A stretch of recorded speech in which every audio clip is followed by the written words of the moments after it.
Every year in the NFL, it's a new team. As far as goals go, we have one. Putting a fucking ring on our finger.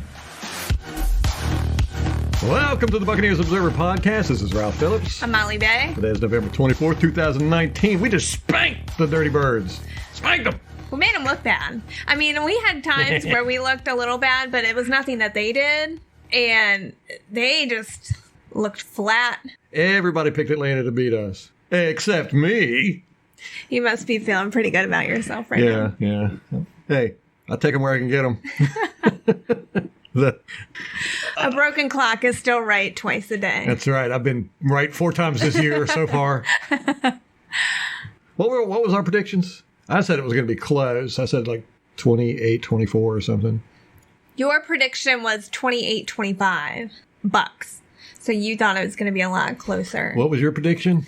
I don't know. I don't know what happened to it. I lost that part of my notes. No, it was 24-13 Atlanta. Molly. See, even I lost faith. See what happens?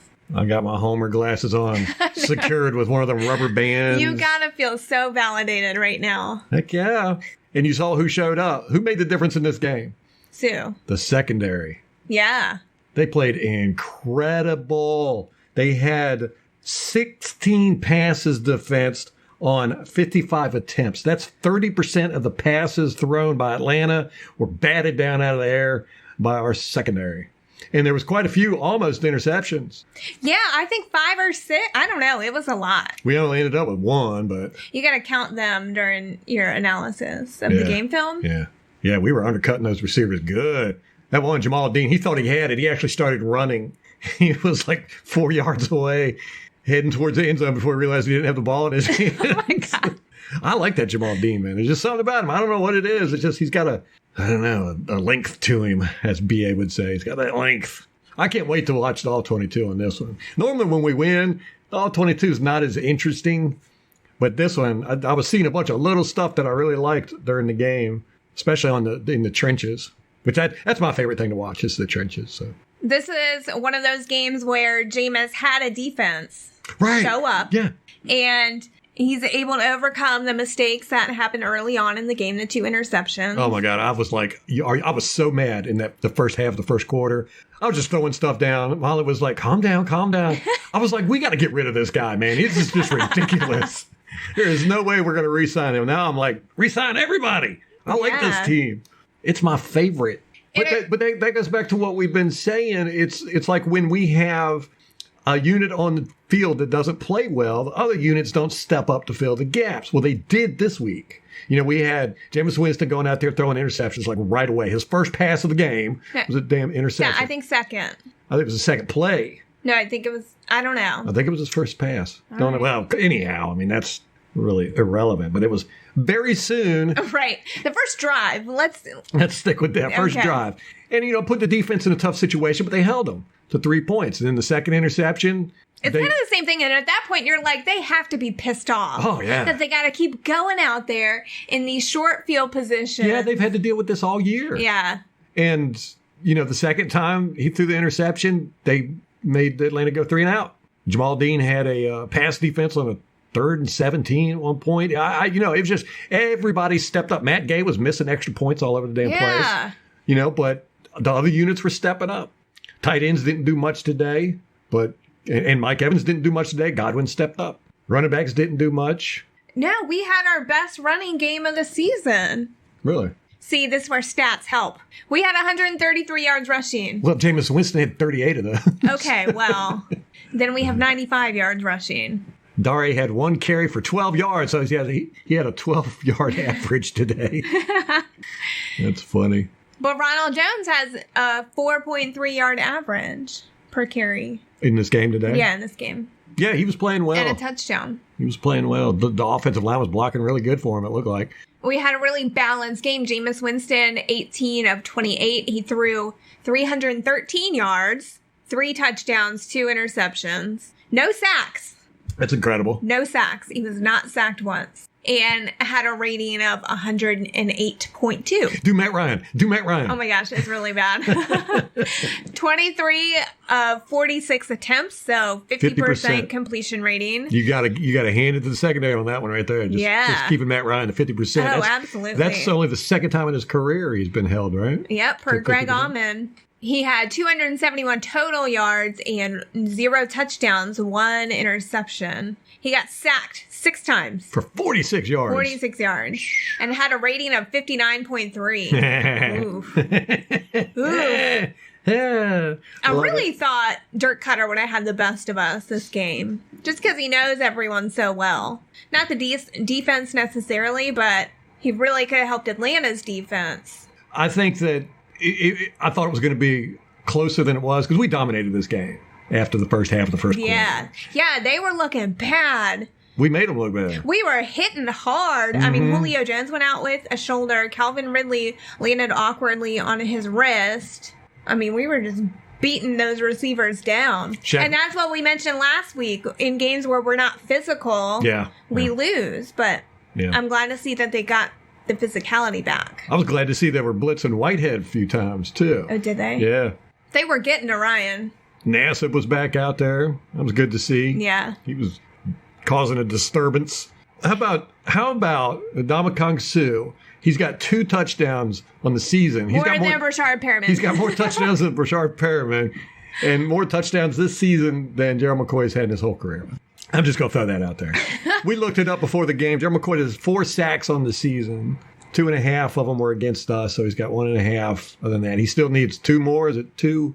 I think 2.5. I don't know. Did he get any today? Oh, yeah, the Carolina Panthers lost to the Saints. Oh, yeah, that was a close one. Yep. Came down to a last-second field goal. It was 31-31. Carolina's kicker missed their field goal, and then New Orleans drove it down the field and scored at the last second. Yeah. So Carolina's only 1 game up on us. They're 5-6. We're 4-7. And Atlanta's last 3-8. Yep, they're at the bottom of the cellar. So, that's good for us. And we don't have to play. We play Atlanta in the last game of the season, but we're done with our division game. At our house. Yeah. Yeah, those stands were empty. Oh, my gosh. In Atlanta. Yeah. I thought people would show up because they've been winning and they've been on a road win streak. Well, you know, and we talk about how important the 12th man is to teams. Atlanta's been winning their away games. And it's the same with the Buccaneers. We win away games more than we do home games. You know, it's got to be somewhat embarrassing for teams to play in an empty stadium at their home. And this has got to affect you just a little bit. And this is a game of inches, so any little psychological edge you can get. But those stands were empty. I mean, we were listening to the game, and I was going, do they even have the volume turned up on the crowd mics? Because you couldn't hear. I mean, I could hear the coaches talking in the stadium. It was so quiet in there. And especially because it was just a few years ago that Atlanta was in the Super Bowl. And so, you know, that fan base was hyped. They are excited. Their team's doing well. I mean, for a few years, they were contenders for top in the division. Mm-hmm.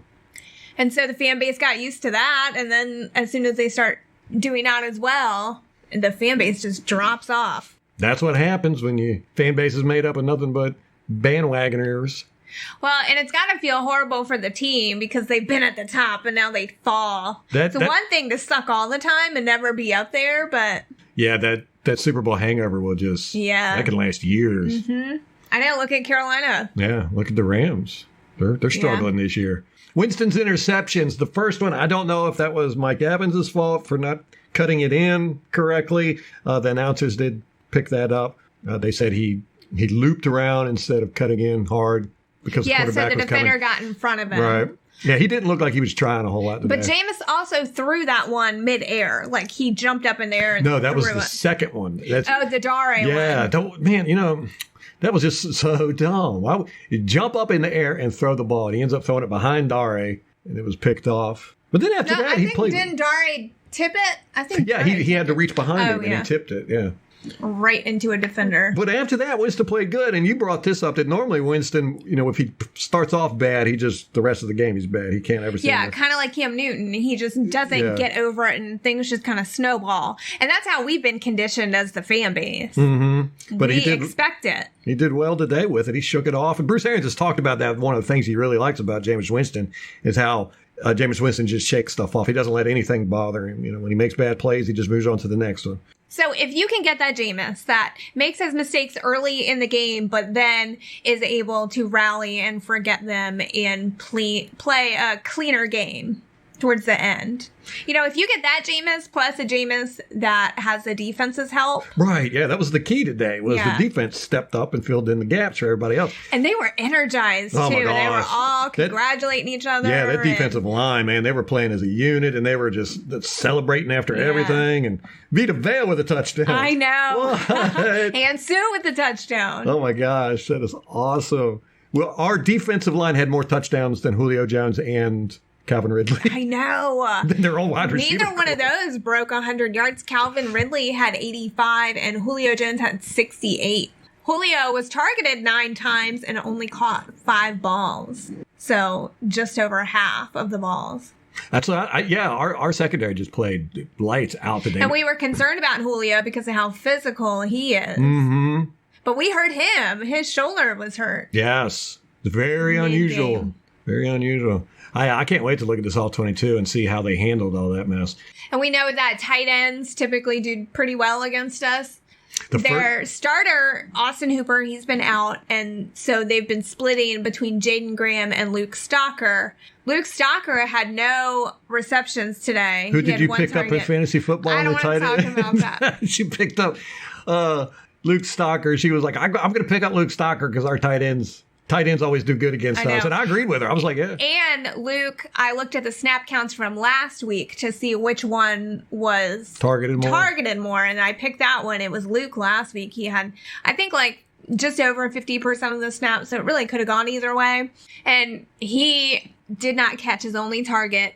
And the other tight end, Jaden Graham, he had 53 yards. So. On that one play. That was the first series for Atlanta, and that was on Devin White. Yeah, he was way behind that guy. You should have picked him up. Yeah.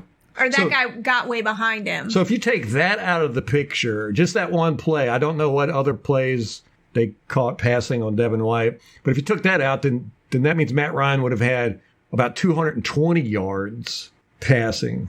So, wow. Yeah, that 53-yarder was a big chunk of Matt Ryan's total yardage. Just on that one play. But like I said, I mean, the rest of the team just, they all stepped up. The guys that could did. Dean played great. Carlton Davis played great. Our whole defensive line played great. I mean, Shaq Barrett was just all over the place. I know, we got 6 sacks. Vea was throwing guys. He was jumping up, batting passes, catching touchdowns. Suh almost had an interception. Oh, that would have been awesome. Yeah. Nassib was doing well. Nacho. Nacho was doing well. He was in that backfield a lot. And, Nacho's a rotational player. He doesn't get a whole lot of snaps. I don't have the snap counts right yet. But just about every time I saw him in there, he was causing huge disturbance, getting in the backfield and all kinds of stuff. But then again, we did talk about this at the beginning of the year, and you pointed it out during the draft that Atlanta's offensive line, would they have 3 rookies starting this year or 2 rookies and a free agent thing? I can't remember. I can't remember, but they've been having a lot of turnover on that offensive line for the last few years. Yeah. It's just one of those problems they can't seem to get corrected. Shaquille Barrett is tied with Chandler Jones at Arizona for the sack lead right now at 12.5. I'm pretty sure he got 1 sack today, so that'll put him at 12.5. Did he only get 1? I think so. Let's see. Yep, 1 sack. Okay. You're right. 1 sack, 1 tackle for a loss, 4 total tackles, 2 solo tackles, 5 quarterback hits. But those stats don't do justice to as much disruption as he does. And, that whole defensive line, man, they were tearing that mess up. But Godwin had a great game. 71-yard touchdown pass from Jameis Winston to Chris Godwin. And that was really where he recovered from the 2 prior interceptions. Mm-hmm. Yeah. I think that was in between them, wasn't it? I think he threw the interception, then he scored that touchdown, then he threw another one. You're correct, yeah. Okay. Yeah. So it really seemed like he bounced back from the first bad play. That's the career long for both Winston and Godwin for a touchdown, 71 yards. Which surprised me. I was like, really? I thought Winston had a longer touchdown pass than 71 yards. I know. Our guys is just they're not run after the catch guys. Godwin's the first run after the catch guy we've had. And he did that a few times this Yeah, game. he did. That touchdown, that one-handed touchdown he caught that was tipped, and then he got clobbered when he was grabbing the ball. That dude hitting him helped him make the catch. Like, he wouldn't have Secured made the the ball. catch otherwise. Yeah. I love that Vita Vea touchdown, though. That was just awesome. I do too, because that defender didn't want no part of him. He ran right.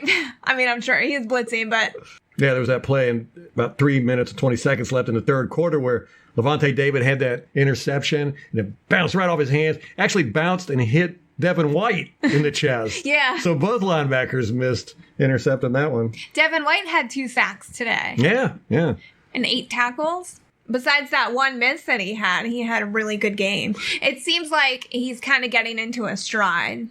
Well, we blitzed more today with our linebackers and cornerbacks and stuff. We did more blitzing than we have in the past few weeks. So that helped. Did Bunting ever come back in the game after he got hurt in the fourth quarter? I don't know. I was wondering that same thing. Yeah, he came off with that knee injury. 6 sacks today. Yeah. That's nice. 6 sacks, and one was a strip sack fumble recovered by the Ndamukong Suh for a touchdown. That's awesome. So I'm excited. Who we playing next week? We play Jacksonville next week at Jacksonville. They're playing right now. They are playing the Titans. So I have to check that game out. We had a lot of players break records today. I want to go through those. Well, I know Mike Evans has tied Randy Moss's record for most 1,000 yard seasons. It's 6. Is it Yeah, 6? 6 straight. 6 straight coming into the league. He's had 1,000 yards every year. That's amazing. That's a sign of resiliency, consistency, and just being awesome. But Chris Godwin is got more yards on the season than Mike Evans does, I Yeah, think. so he's got more than 1,000 yards now, Yes, too. that's first time in his career he's broke 1,000 yards. And Mike Evans and Chris Godwin, with both of them having 1,000 yards, are just the 4th pair of teammates to do that within the first 11 games of a season. That's according to Scott Smith, Buccaneers media guy. That's incredible. Only 4 in the history of the NFL have done that. 4 tandems. Yeah, that reached 1,000 yards in the 11th week, by the 11th week. Some of these records are weird. Like, you could do any statistic you want, any measure. It's kind of arbitrary, right? The first 4, only 4 have done it through 11 weeks. Yeah. So does that, how many have done it through 10? Right. Any? Right. I don't know. Vita Vea is the heaviest player to ever score a touchdown, according to Football Perspective, whoever they are, at 347 pounds.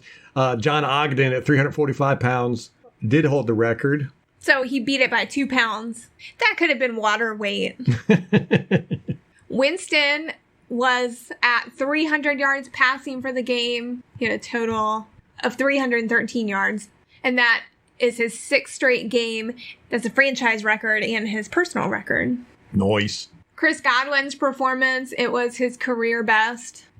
Ndamukong Suh, 2 touchdowns, fumbles for touchdowns in the same season, ties Rondé Barber's record for doing it. He did it in 2004. Suh is just the 2nd player in team history to do that. Curious. Okay, that's it. That's it. Yeah. I'm sure there were more. That was a historic game. It was a good game. It was a good game. I think It's we always good when you needed win. that. Yeah. Yeah. Well, it shows this and the Rams game and maybe the first Carolina game shows what this team is capable of doing. And you get a little bit of flack for the homerism, but this is what we touched on last week, or the last episode, when Ralph said, we're a good team, and people fairly make the argument that, hey, are we really, we're 3-7. But I think the point is, when we play to our potential, we're a good team. If we have the potential to play like this all the time, and it seems like during the season we've shot ourselves in the foot. Right. To me, that's really the key, is that we haven't been getting beat. We've been beating ourselves. Now, the Saints beat us. We helped them out a little bit, and the refs helped out a little bit. But, they were the better team, both matchups. But it's not like they stopped us. And, we've been in just about every game that we played this year. In a lot of the games, we should have won. The New York game, the Tennessee game. Seattle, we were in it. The Seattle game. so we've got a good group of guys, and they're very talented. They're disciplined. One thing about this defense, the defensive front seven, they just do not get fooled a lot. Now, this was a problem the Buccaneers have had for a long time, especially against like Carolina. Carolina used to run a lot of read options and all that good stuff. We get fooled by that crap all the time. We don't now. I mean, these guys are very, very disciplined and football smart. If there's a play action bootleg or some end arounds or something like that, we're not falling for them. We're seeing it. I mean, there's been a couple this year where we've gotten fooled, but compared to years past, no, we are on top of everything. And it's just a matter of our performing to our ability. That seems to be what holds us back sometimes. The inconsistency. Yes. Steve Moore on Twitter had brought that up. He was saying, look, our team is what our record says. It's bad coaching and bad. The players aren't that good. He was like they're about average, below average. And I agreed with him on the coaching. This coaching staff has really disappointed me. I do not think they come in and they say what coaches always say. We're going to play to the strength of our players. I don't think they've done that. Like I said, Devin White is just not good in coverage yet, but they keep him in coverage a lot, too much. And, he's having to cover a large section of the middle of the field. And he gets burned a lot. The tight ends. They're pass-catching tight ends. Yes, they're not blocking tight ends. O.J. Howard is just not that good at blocking. Cameron Brate, Auclair, they're okay at blocking. They're not great. But we use them in the blocking situations more than I would like us to. Our running backs are not good at pass protection. But yet we keep them in pass protection all the time.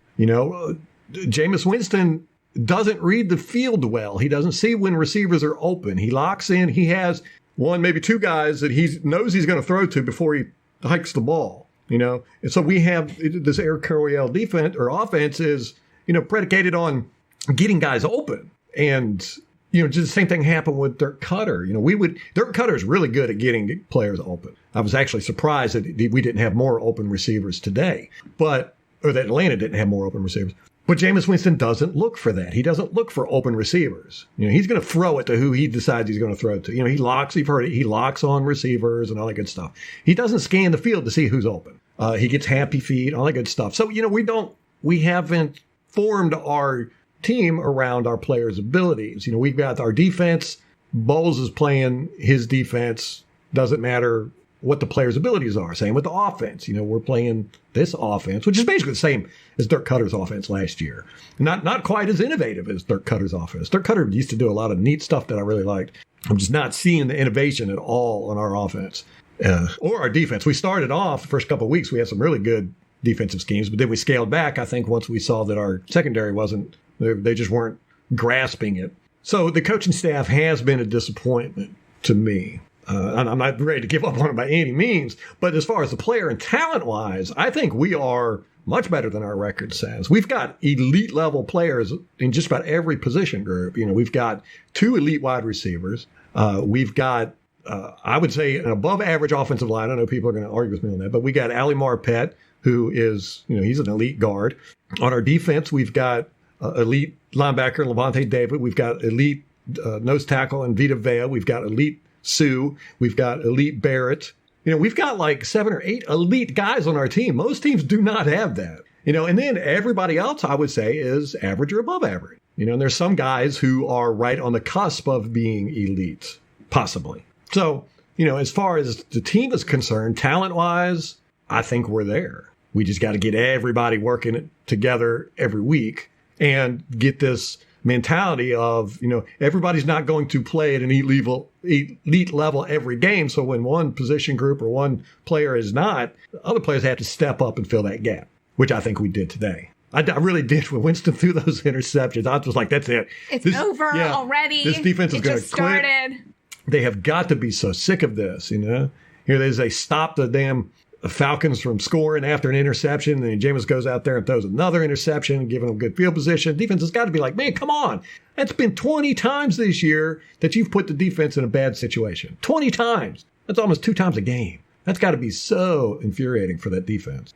And to start the game off like that, because you give that opponent such good field position, the score is going to be run up immediately, and that's not great for your defense. Right.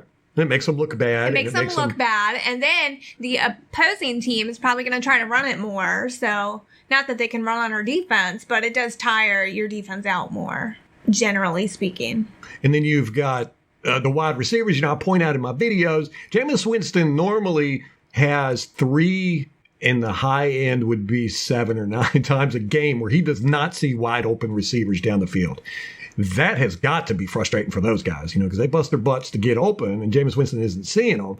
Mike Evans looked a little testy today early in the game when those interceptions were happening, and I don't know if he's frustrated with the circumstances or if him and Jameis were having issues. I don't know. Yeah, it's all speculation. It was just... Yeah, speculation. We don't know. It was just uncharacteristic for Mike Evans. And then, when the offensive line is playing well, but the running backs are not blocking the blitzers and Jameis gets sacked or pressured out of that situation, it makes the offensive line look bad. Or, when Jameis Winston scrambles for no reason and he gets sacked or runs into players and gets taken down, that makes the offensive line look bad. So, a lot of these position groups are getting... It'd be really hard not to get upset at other position groups because they're screwing up and making you look bad. But it seems like it's really not that, it's not affecting them that much. I mean, our defense played well today, very well, even though, Winston threw those 2 interceptions. They very easily could have been like, screw this. Right, the game's over. Yeah, we're not going to sit here and, have to defend 20-yard fields, 4 or 5 times in this game. But again, some parts of the team didn't play well today, Matt Gay being one. I think the one extra point was blocked. I don't know if that was his fault, if he kicked it low, if it was the blockers. Guy got to the blockers. I don't know. I thought somebody said Brate whiffed on a block on that one. We'll see on all 22. But the rest of the team stepped up, and that's how you got to play. That's what we need to do. It'd be nice if everybody played to, a high level all the time. That's just not really feasible. I mean, you're always going to have, somebody that's not going to play well during a game. You just need the other guys to step up, which we did today. Right. And it can be for various reasons. It might be that the other team game planned for that particular person to pick on them. So right. Like when you play the Patriots, they're going to take out your best players. So the other units on the team have to step up and take some of the pressure off of you. And I think with Jameis, that's part of his problem. He feels the pressure. Mm-hmm. He wants to do everything. Yes. And he almost plays the game from the get-go with a sense of urgency. Like, he feels like the game is all about what happens right this very second. And a lot of times I feel like that's when he forces throws that get picked off, or he just makes bad decisions because he's always got this sense of urgency. Like, he's always trying to do something right then. He plays frantic is how I like to describe it. Yeah. But he did well today. He did, especially overcoming the mistakes early. But, if he's going to have mistakes, it's better that they happen early like that. So you get them out of the way and you can come back from them. It's when you don't come back from them that is really a problem, but the problem. Playing Jacksonville next week, they just got stomped by the Tennessee Titans. Oh, they did? Yeah. Ooh. And they looked really bad. The defense didn't almost look like they've quit. They're not tackling anybody. Do they still have the guy with the mustache? Oh, Gardner Minshew? Is he still the quarterback? No, it's Nick Foles. Oh. Pretty sure. I haven't paid any attention to them. And they've got the one weapon, DJ Chark or whatever his name is. But that's it. Pretty much. So we'll have the breakdown on that game Friday. Wednesday, I'm going to have the film review done. This will be a fun one. Yeah, it'll be a fun one. Have the video out on the YouTubes probably Wednesday afternoon. If you want to stay and listen to Bruce Arians' press conference after the game, we're going to have it on the podcast here. But that's going to do it for us. Till next time. Go Bucs. Again, we gave them touchdowns, give them turnovers, but I just love the way everybody, as a team, we played. Rick, you jinxed the kicker, excuse me. But he came back and hit a pretty good field goal, so that was big for him. So other than that, solid football team in Atlanta, and we'll take the win. What can you say about Chris Godwin's performance today? Yeah, he did a great job down the middle. They're going to play all that cover two, and Jameis threw some balls, and he went and got them. Did you play call for their blitz has been working the past 2 weeks for Atlanta? They didn't blitz that much. In the last 2 weeks, they played a whole lot more zone and a lot less blitzing until the fourth quarter. That was the big change in their defense. They started playing a lot of 3, a lot of 2. all eyes on the quarterback, and we were ready for it. First half, you had 95 and 97-yard touchdown drives. What was the key to just sustain drive? Balance. You got to have a chunk in there, but staying balanced. I thought we ran the ball at most of the day pretty daggone good. I thought Rojo and especially Peyton at the end was running it hard, and that gives us a chance for play action. What can you say about the job that Mike Evans did? Overcame some early struggles to. Yeah, I mean, Mike's a pro. I mean, he not like him to drop a screen pass, that's for sure. And he ran the route. We threw a pick. Good job by the corner. What about your new star receiver, Vita? Vita, we put that play in Friday late, and just looking at their goal line situation, I thought he'd pop out of there pretty clean, and it was the perfect time. Byron called it at the perfect time. Also, the rare quarterback sack touchdown catch. I don't know. Yeah, that's there was a lot of weird in this game. First, the secondary to have Bunting and nickel and have Dean and Davis. And I said, how well did that work? I thought they played really good. We're doubling outside, especially Julio, and Sean had the one-on-one matchup, and he hung in there, did a good job.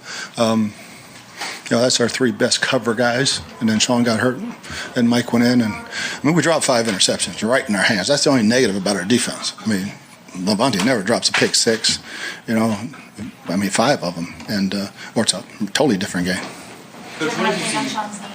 Excuse me? Do you have an update on Bunting's knee? He looks fine. He's walking around pretty good. Coach, what have you seen from Carlton Davis this whole year, coming up to playing a little bit more aggressive in these last couple of games and obviously getting the big interception? Yeah, he's always been really good in press. He's playing so much better off with his eyes and breaking on. I mean, he had a pick 6, and just Dean had a pick 6. They just went right through their hands. I mean, we're gonna get on the jugs with these guys. How much did this young defense do? All your young guys, Vita led by him, and the sacks, and then Carlton mentioned 2 sacks by Devin White.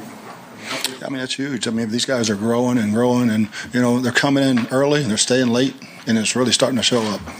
This defense had held 2 fairly good offenses in check with the Saints. Mm-hmm. What was different? What allowed you guys to get them? I thought at halftime, Byron and Goody made really, really good adjustments on how we were blocking some inside runs and broke a couple. Throughout the whole game, I thought Byron really made good adjustments. Speaking to that, do you think this was the best performance from your offensive line so far this year? One of them. I don't, our play action especially. We got a lot of time, and I thought Jameis did a good job of running when it was necessary and making first downs. What about from a play calling standpoint? Would this have been one of Byron's better games this year? Oh, I don't know. I think the Rams. It's going to be tough to top the Rams game and the Seattle game, but this was a good one. Jameis has the interceptions early. The one that didn't look like Mike ran a great route. Then he has the jump pass, right? His ability to just compartmentalize that and come back to the 300-yard pass. Yeah, I mean, that's Jameis and Mike. Next play, and Trufant made a great play. He was off and he cut it in. He just knew the backside pattern and undercut it and, made a good play on it. Yeah, I mean, you guys won, but because of those 2 interceptions, are you glass half full, glass? My glass is full as hell, and it's going to get real full in a minute.